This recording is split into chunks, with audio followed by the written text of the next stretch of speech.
y lo tomó y se fue a la ciudad, y su suegra vio lo que había recogido. Sacó también luego lo que le había sobrado, después de haber quedado saciada, y se lo dio. Y le dijo a su suegra: ¿dónde has espigado hoy? ¿Y dónde has trabajado? Bendito sea el que te ha reconocido.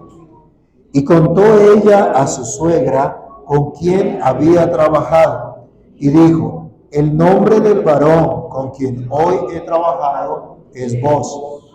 Y dijo Noemí a su nuera: sea él bendito de Jehová, porque no ha rehusado a los vivos la benevolencia que tuvo para con los que han muerto. Después le dijo Noemí: nuestro pariente es aquel varón, y uno de los que pueden redimirnos. Y Ruth la moabita dijo: además de esto me ha dicho: júntate con mis criadas hasta que hayan acabado toda mi siega. Y Noemí respondió a Ruth su nuera: mejor es, hija mía, que salgas con sus criadas y que no te encuentren en otro campo. Estuvo pues junto con las criadas de Booz espigando hasta que se acabó la siega de la cebada y la del trigo, y vivía con su suegra. Padre Celestial, en el nombre del Señor Jesús, damos gracias por tu palabra y gracias por el privilegio que tenemos de escucharla, de meditar en ella y de considerar, Señor, lo que tú eres, lo que tú haces, lo que tú revelas en tu palabra. Pedimos que tu Espíritu Santo ilumine nuestro entendimiento y nos permita hoy estar atentos a esta verdad y ser afianzados, afirmados en tu verdad. En el nombre del Señor Jesús te lo pedimos dando gracias. Amén. Pueden tomar asiento, mis hermanos.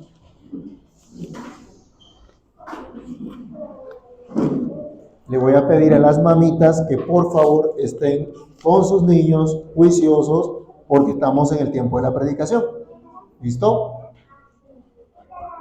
La conclusión de este capítulo nos lleva a considerar el resultado de la gracia abundante de Dios. Poder vivir una vida piadosa delante del Señor con sencillez, con contentamiento. Esto es, una vida disfrutando de la gracia que protege, de la gracia que provee, de la gracia que sabemos no es merecida, pero que trae consuelo a todo aquel que se refugia en Dios, y que es una gracia que llena de gozo, de asombro, una gracia que sacia, que alienta y que hace prosperar. La conversación que acabamos de leer entre Ruth y su suegra nos dan importantes lecciones acerca de esa vida piadosa. Y espero que el Señor nos ayude a todos aquí a considerar lo que en realidad es esta vida piadosa. Estas mujeres ahora han comenzado a disfrutar de la gracia de Dios, están nuevamente en medio de la comunidad del pacto, están a la expectativa de lo que Dios está haciendo. Han recibido la gracia de Dios y están ahora en un camino de constancia, un camino de gracia abundante, un camino de esperanza. Si bien los hechos que se narran aquí se dan en unos pocos versículos y nos da la impresión de que esto pasa muy rápido, la verdad es que hay un buen tiempo acá. Por lo menos hay un par de meses entre el inicio de este capítulo y lo que va a pasar luego en el capítulo número 3. Pero es el tiempo suficiente para que se evidencie el carácter de esta mujer que, aunque es extranjera, vino a refugiarse bajo las alas del Dios omnipotente. Tiempo suficiente para que haya un testimonio del pueblo de Dios. Tiempo suficiente para mostrar una verdadera confianza en el Dios de Israel. Tiempo suficiente para manifestar también el sometimiento a las leyes de Dios.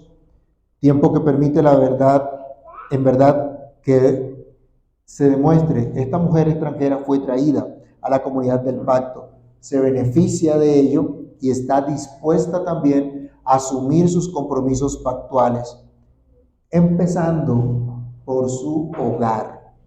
Y resalto esto y quiero que lo tengamos muy en cuenta. Y este es nuestro primer punto. sencillez y contentamiento en el hogar. Una importante característica de los hogares piadosos, que por cierto se ha visto muy olvidada en nuestros días, es la frugalidad. ¿Saben qué es eso? Miren a dónde hemos llegado, que la palabra hasta nos es desconocida. Usando el diccionario Noah Webster, se nos dice una definición de frugalidad: economía prudente, buena administración del hogar, uso moderado del dinero o los bienes, uso juicioso de cualquier cosa que se vaya a gastar o emplear, gestión cuidadosa del dinero o los bienes, que no gasta nada innecesariamente y destina lo usado a un fin provechoso. También podemos entender la frugalidad como el uso en el que nada se desperdicia. Esto no es equivalente a parsimonia, ya que esta última es el exceso y es un defecto, pero la frugalidad siempre es una virtud. Tampoco es sinónimo de ahorro en el sentido propio, aunque el ahorro es consecuencia de esa buena administración, de esa frugalidad. Sin esta característica, sin esta frugalidad, nadie puede enriquecerse. Y con ella, pocos serían pobres.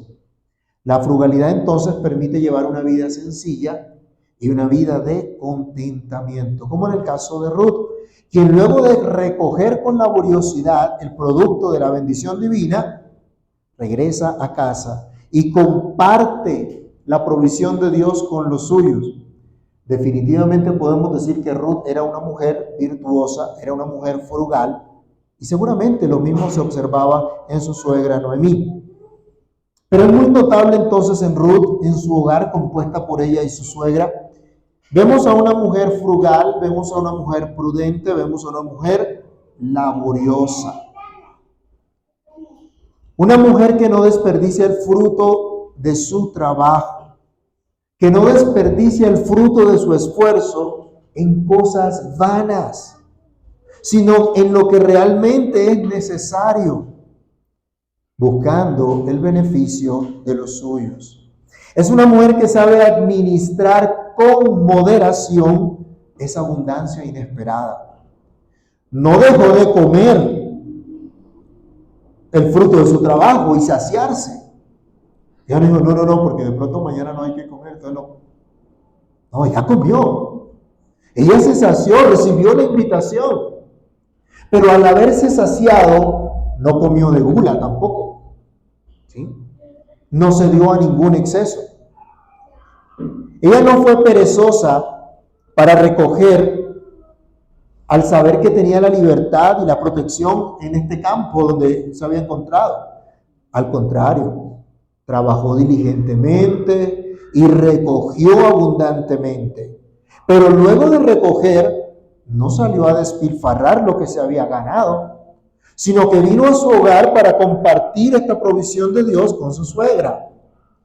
Yo me pregunto, ¿cuántos hoy ganan muchísimo más que Ruth, pero desperdician todo en vicios, en vanidades, cosas que van a desaparecer con prontitud y disipan todo lo que han ganado? ¿Cuántos llegan al hogar sin traer provisión porque han malgastado todas sus ganancias? Y sabemos de un gremio muy conocido que trabaja duro, ¿no? Y muchos desprestigian al gremio porque trabajan duro en la semana y el sábado que reciben la platica, alzar el codo y se acabó la platica. Hasta ahí llegó todo. Muchos se quejan porque no les alcanza ningún salario. Ningún salario les sirve. Eso está muy poquito. Eso no alcanza. Ni el mínimo, aunque el gobierno lo haya aumentado tanto. Nada les sirve porque son malos administradores. Porque son egoístas y solo piensan en sus propios deseos. Y poco o nada piensan en su familia. Y ni se diga del resto de su prójimo. Por cierto, la Biblia, allá en 1 Timoteo 5:8 nos recuerda que si alguien no provee para los suyos, es peor que un incrédulo y ha negado la fe.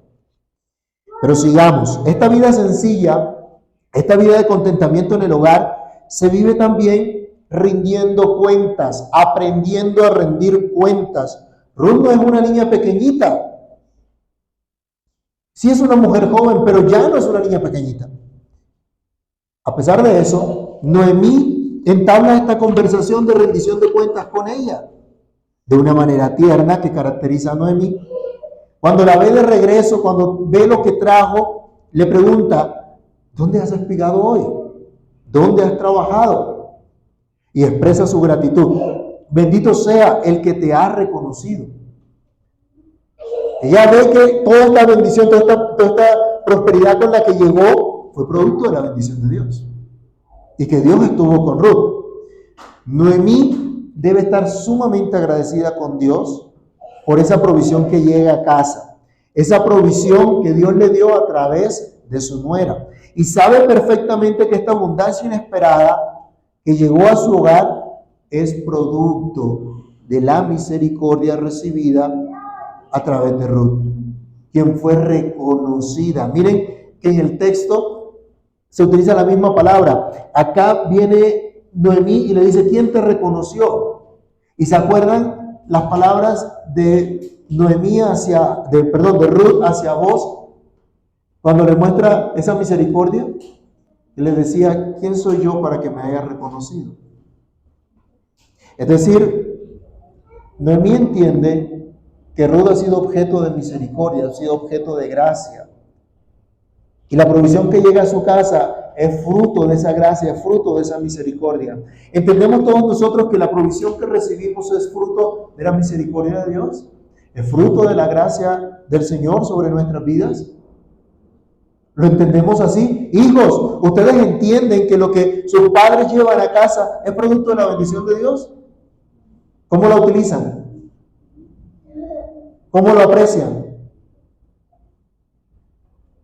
Hombres y mujeres, ¿entendemos esto? Es natural que los padres se inquieten por los hijos y más si tienen que salir del hogar, ¿no?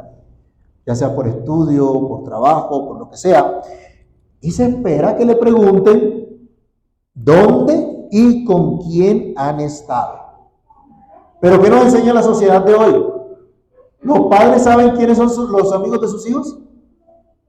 ¿Nosotros sí?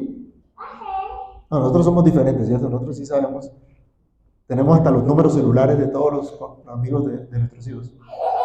Deberíamos, ¿no? Deberíamos tenerlo. Pero como hoy en día no tenemos tiempo, ¿cierto? Porque como la situación está tan dura y nos toca trabajar tanto tiempo, salimos bien temprano, llegamos bien tarde y ni tiempo de hablar con la familia, con los hijos y saber cómo ha estado su día.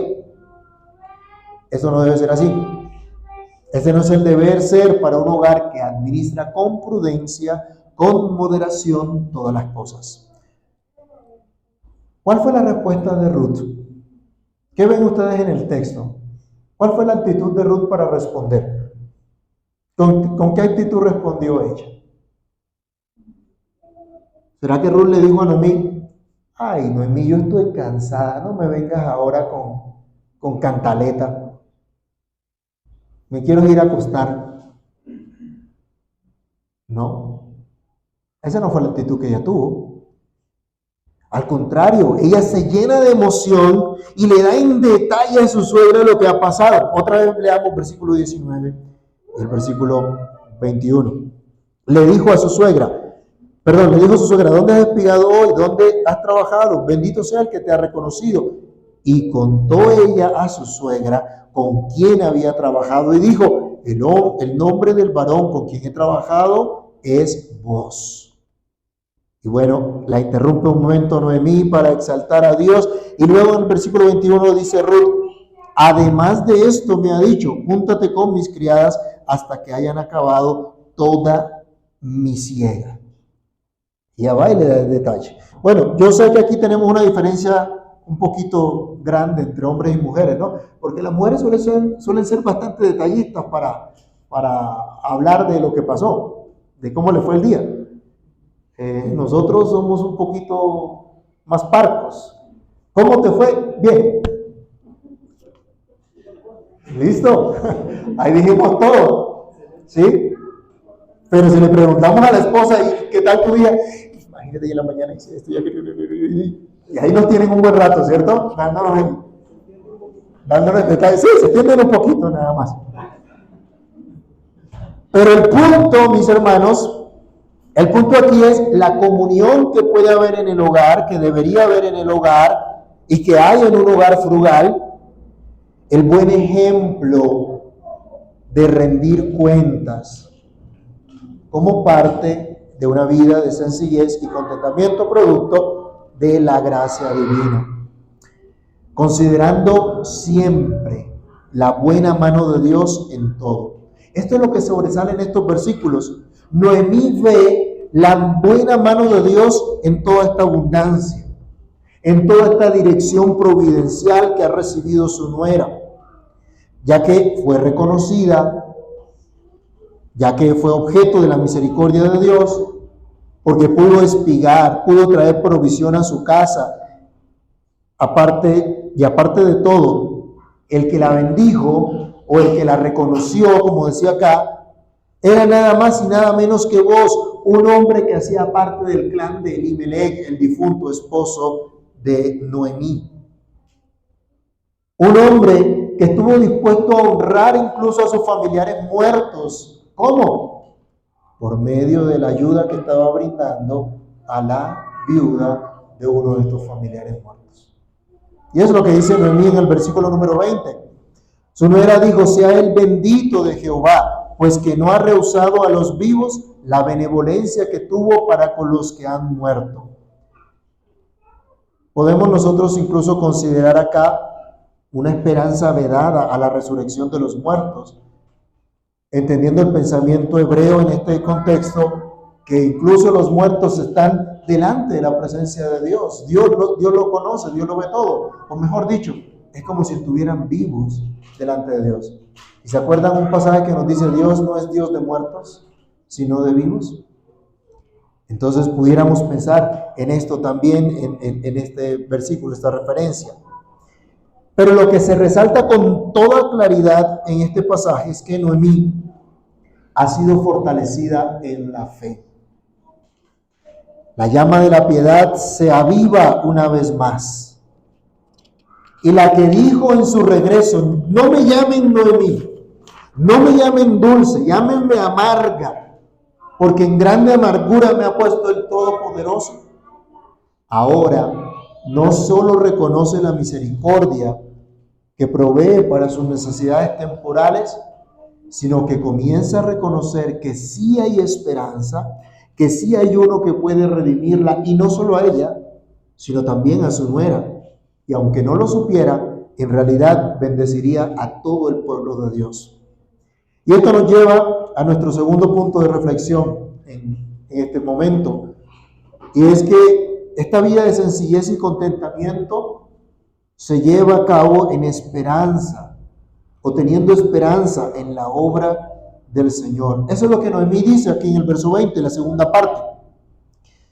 Dice: después dijo Noemí: nuestro pariente es aquel varón, y uno de los que puede redimirnos.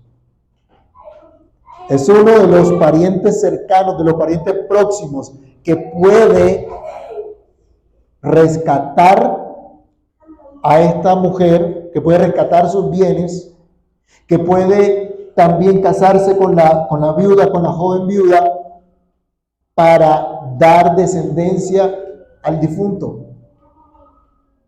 Noemí ahora se fortalece y recuerda lo que la misma ley de Dios ha establecido, y comienza a verlo. Miren que antes, cuando ella apenas está regresando, todo era sombrío, no había esperanza. ¿Se acuerdan qué le dijo Noemí a Orfa y a Ruth cuando todavía estaban en Moab?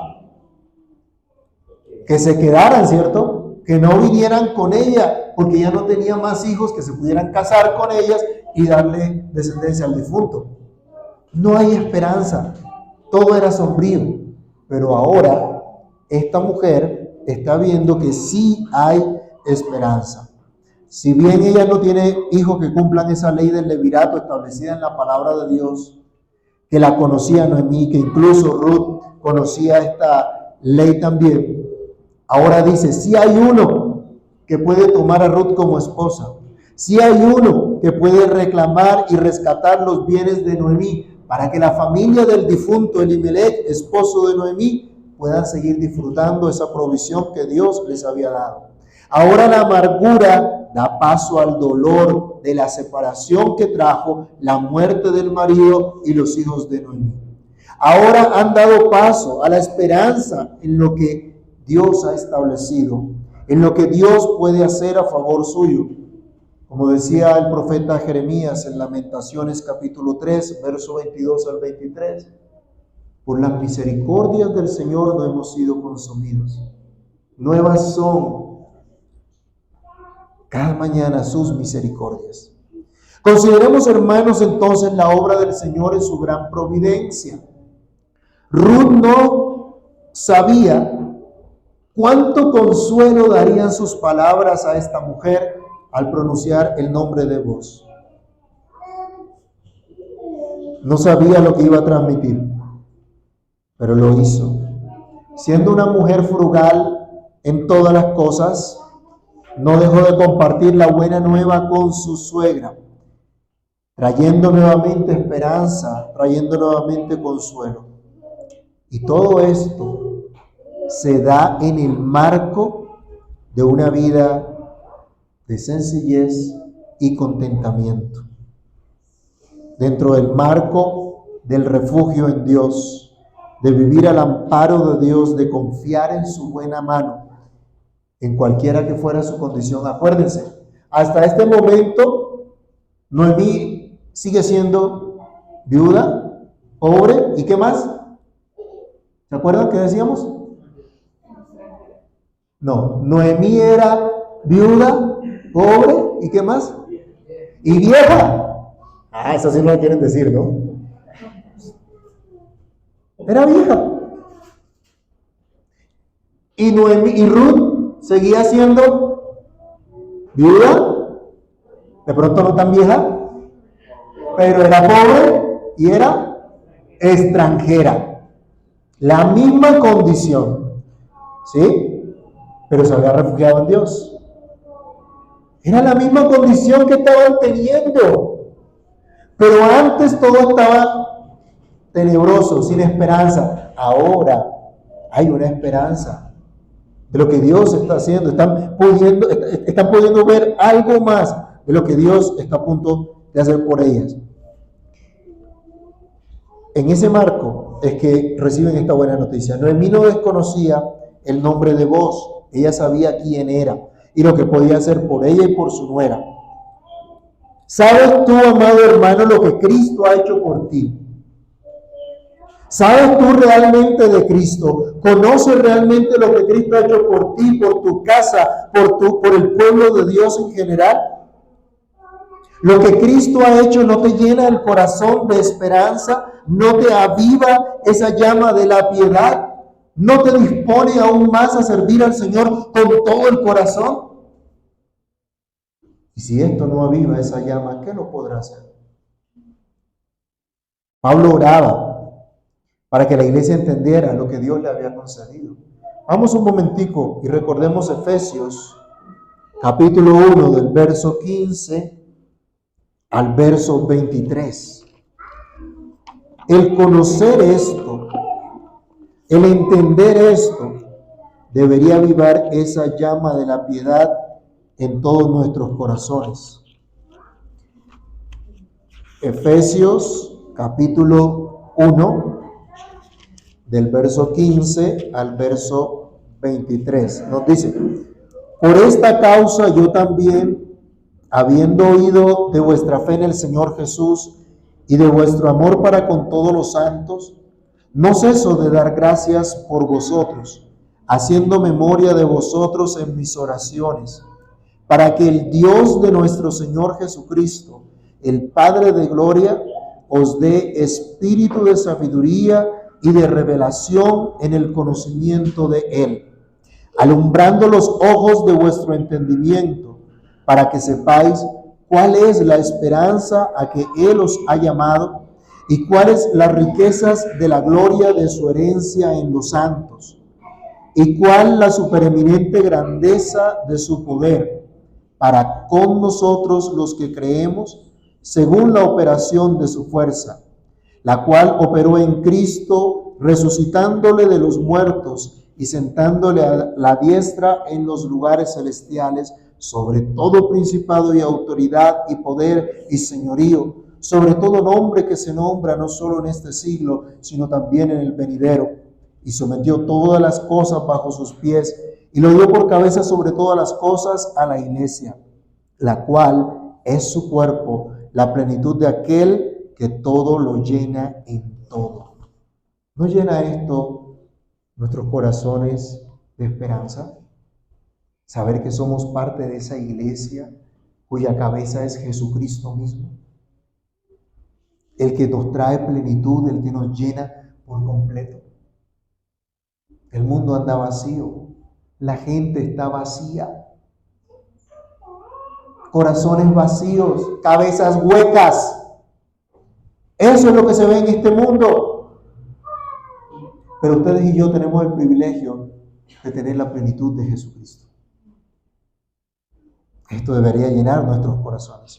Al considerar que Cristo ha muerto por nuestros pecados, pero ha resucitado para nuestra justificación, al considerar que Él reina por todos los siglos y está poniendo a todos sus enemigos bajo el estrado de sus pies, y al saber que nosotros reinamos con Él, ¿no deberían llenarse de profundo gozo nuestros corazones? ¿No deberíamos estar llenos de esperanza y disfrutando esa gracia de Dios mediante una vida de sencillez y contentamiento? Todo lo anterior nos lleva a nuestro tercer punto. La vida de sencillez y contentamiento se vive con diligencia y obediencia. Diligencia y obediencia. Esto es lo que produce la gracia abundante.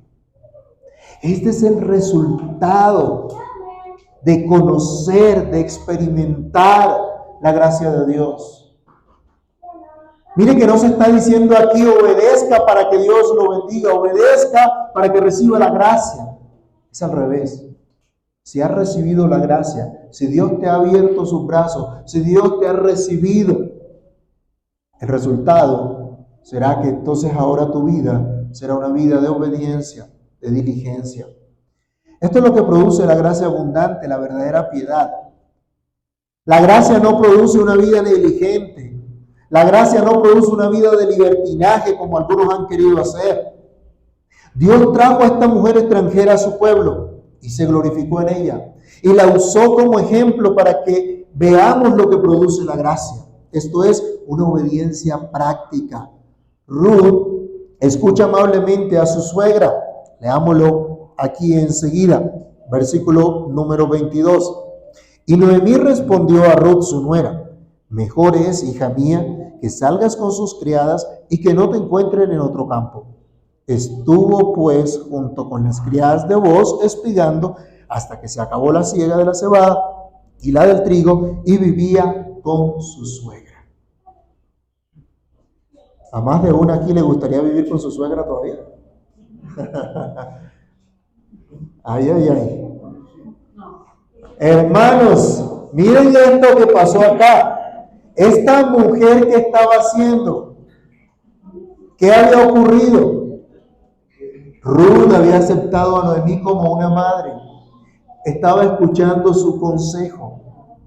Así había quedado conformado este hogar. Se habían muerto los maridos. Quedaron ellas dos solitas. Y no dijeron, bueno, chao suegrita y hasta aquí llegamos. No, porque Dios las había traído, las había unido. Fue lo que vimos ya. Noemí, como mujer anciana, da un consejo. Decía un comentarista: el consejo de Noemí, como una mujer mayor, ojo con las mujeres mayores en esta iglesia, Noemí como una mujer mayor y experimentada, y quien además está familiarizada con las costumbres del pueblo, recibe una respuesta positiva de Ruth. quien observó debidamente las instrucciones de su suegra.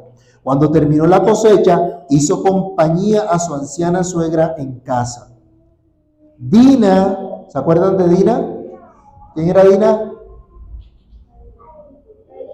Una hija de Jacob. Dina salió a ver las hijas de la tierra. Su vanidad terminó en desgracia. Eso lo vemos en Génesis 34. Ruth, en cambio, se quedó en casa y ayudó a mantener a su suegra y no salió a otra diligencia que no fuera obtener provisiones para ella. Su humildad y laboriosidad terminaron en su progreso. Aquí no vemos a Ruth discutiendo con su suegra. Aquí no la vemos inquieta, aburrida. ¡Ay, qué vida tan monótona! De la casa al trabajo, del trabajo a la casa. ¡Qué aburrimiento! Imagínense, no había cine. No podían ir al cine con sus amigas. No había restaurante para ir allá a almorzar por fuera. ¿Sí? Y tener que andar comiendo cereales, granito tostado. No tenía ninguna de esas diversiones. No la vemos aquí aburrida. No había fastidio. Lo que me espera ahora es mi suegra y quién sabe con qué me irá a salir hoy. No. Está en compañía de su anciana suegra. No estaba desesperada. No estaba buscando cómo ejercer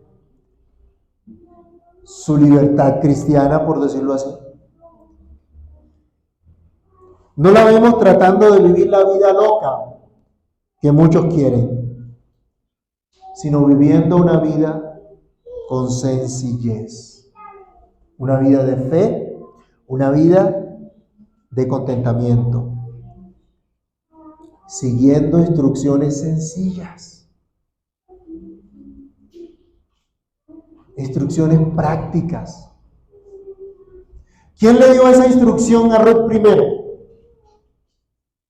A ver si me han estado prestando atención o han estado prestando atención a lo que dice el texto bíblico. ¿Quién le dio a Ruth primero esa instrucción? No, señora, no fue la suegra. Fue vos. Vos fue el que le dijo, quédate aquí con mis criadas. Trabaja aquí. Y ahora viene ella y le cuenta a su suegra, él me dijo esto. ¿Y qué dice la suegra? No, ese tipo quién sabe qué es lo que quiere. No, tú tienes libertad, puedes hacer lo que te dé la gana. Eso fue lo que le dijo. Ancianas, ¿qué le enseñan ustedes a las jovencitas? Hagan lo que les venga en gana o sométanse a la palabra de Dios. Vivan para la gloria de Dios. La instrucción era simple. Y Ruth le dice, mira, es mejor que hagas caso, que te quedes en ese campo y que no andes saltando a otro campo para que nadie te vaya a maltratar. En ese lugar ya estás segura porque vos le dio orden a los demás celadores que no tocaran a Ruth, que no se metieran con ella. Estaba segura. ¿Por qué tenía que andar brincando de campo en campo entonces? Hermana, si has encontrado seguridad en Cristo, si Dios te ha traído a su iglesia, ¿qué necesidad tienes de andar vagabundeando en el mundo? En el mundo que aborrece a Dios. Si ya todo te lo ha dado Dios, ¿qué necesidad tienes de buscar otra cosa? ¿Por qué andas como si necesitaras otras cosas? Instrucciones simples, sencillas. ¿Qué tan difícil era ella simplemente seguir yendo a ese campo y no ir a otro lado? ¿Era una esclavitud? ¿Cuántas veces la gente cree que seguir instrucciones es una esclavitud? Hoy una mujer no quiere hacerle caso a su marido porque no se la va a dejar montar, porque no se deja, porque estamos en paridad, como en el gobierno, ¿sí o no? ¿Eso fue lo que Dios dijo? ¿Qué dice la Biblia? El marido es cabeza de la mujer, así como Cristo es cabeza de la iglesia. Y entonces viene la pelea, ¿cierto? Cabo. Y no me dejo. Y sí se deja porque yo soy la cabeza. Y empieza ahí el rifirrafe. Hermanos, somos tan testarudos para seguir instrucciones sencillas, obediencia práctica. A la postre, esto traería bendición. ¿Quién, hermanos, quién en la Escritura ha visto usted que Dios ha defraudado por confiar en Él? ¿A quién ha dejado Dios en vergüenza por hacer lo que Dios le ha mandado? A ninguno. Dios es fiel. Dios cumple sus promesas. Pero qué difícil es para nosotros hoy seguir instrucciones. Jovencitos, ¿qué tan fácil es para ustedes seguir instrucciones? Cuando el papá le dice que hay que hacer esto, que hay que hacer aquello, que hay que hacer lo otro. Y cuando se les dice, muéstreme qué ha hecho. Cuando se les piden cuentas, ay, que fue que. ¿Ustedes creen que eso es correcto? Qué difícil se nos hace prestar atención. Cuando a usted le interesa algo, le presta atención. Y dígame que no. Si le interesa un negocio, se queda ahí durmiendo, esperando a ver si el negocio sale. Yo creo que no, ¿cierto? Creo que investiga, creo que averigua, creo que se esfuerza por lograr ese negocio. Nos esforzamos por prestarle atención a la palabra de Dios, por prestarle atención a lo que Dios nos está enseñando, a lo que Dios nos está mandando. Recordemos la palabra del profeta Samuel a un rey desobediente que hizo un canje. Este rey desobediente lo habían mandado a exterminar a un pueblo, pero él dijo, dejemos algo para el botín y tengamos un trofeo. Y entonces ofreció un gran sacrificio a cambio. No hizo lo que Dios le mandó, pero ofreció un gran sacrificio de adoración al Señor. En nuestros días pudiéramos decir, hizo un pacto, ¿no? Y donó yo no sé cuánta plata a la iglesia. El profeta Samuel le dice a Saúl, se complace Jehová tanto en los holocaustos y víctimas como en que se obedezca a las palabras de Jehová. Ciertamente el obedecer es mejor que los sacrificios. Y el prestar atención es mejor que la grosura de los carneros. Prestar atención. Definitivamente solo la gracia de Dios operando en nuestros corazones traerá esa gratitud, que la obediencia práctica no se convierta en un problema para nosotros, sino que sea una actitud del corazón. Quiera Dios que todos acá podamos conocer y disfrutar esa gracia abundante por medio del Señor. Pero también vemos acá un trabajo constante. La gracia abundante que permite llevar una vida de sencillez y contentamiento incluye un trabajo diligente, una obediencia diligente, un trabajo constante. Se nos dice aquí que Ruth se mantuvo firme en su trabajo. Dice que siguió cosechando, siguió espigando, siguió viviendo con su suegra. Y estaba ahí siguiendo las instrucciones, ¿no? Junto con las doncellas de Booz. Esto le dio a Booz la oportunidad de considerar también el carácter de Ruth y de sentir respeto por ella, como luego en el capítulo 3 vamos a ver en detalle. El relato no nos dice que Ruth se sintió tan agotada después de esa tarea tan ardua ese día, que dijo, mañana voy a descansar, no voy a ir. Después miro a ver qué más consigo por ahí. Tampoco la vemos renegando, tirando la toalla porque no podía más.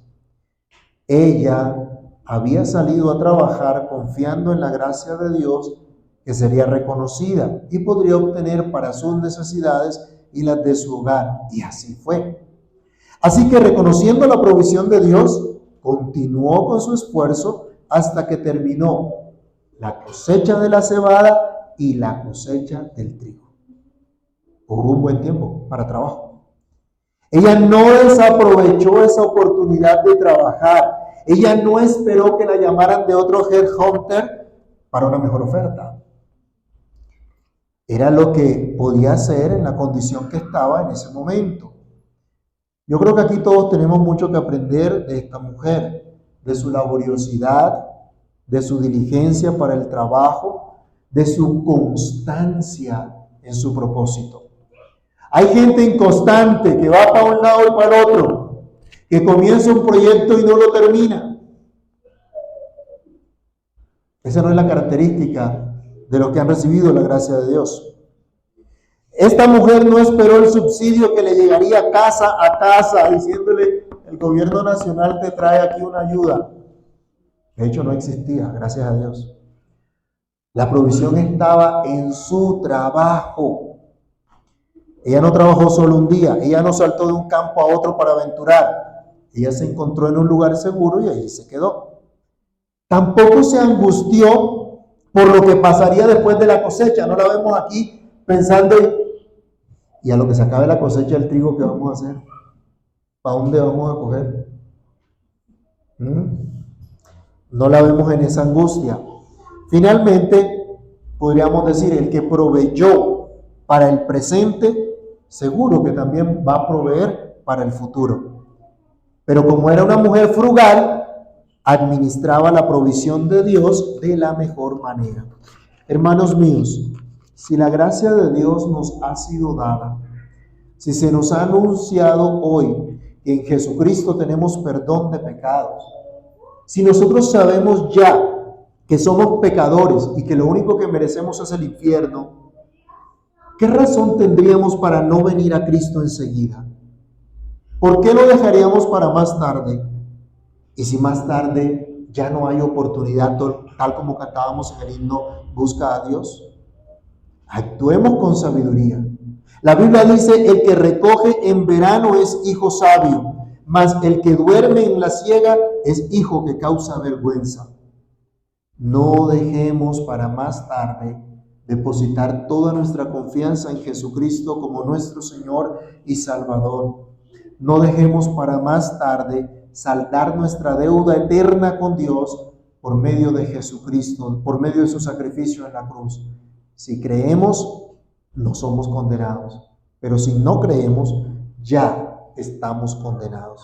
Así que si hemos escuchado la gracia de Dios por medio de la fe en nuestro Señor Jesucristo, si hemos visto esa abundante gracia de Dios perdonando todos nuestros pecados en la cruz, si por ese único y suficiente sacrificio de Jesús todos nuestros crímenes han sido pagados, si ahora, siendo aceptos ante Dios, estamos seguros en su casa, en su familia, en su comunidad del pacto, en su iglesia, vivamos entonces una vida de sencillez, una vida de contentamiento en el hogar, con la mirada puesta siempre en el Señor, con diligencia, con obediencia práctica. ¿Nos capacita acaso esa gracia para exhibir esa frugalidad de la que hablamos hoy? Esa templanza que finalmente es fruto del Espíritu Santo, que nos ha sido dado también por pura gracia. Oremos.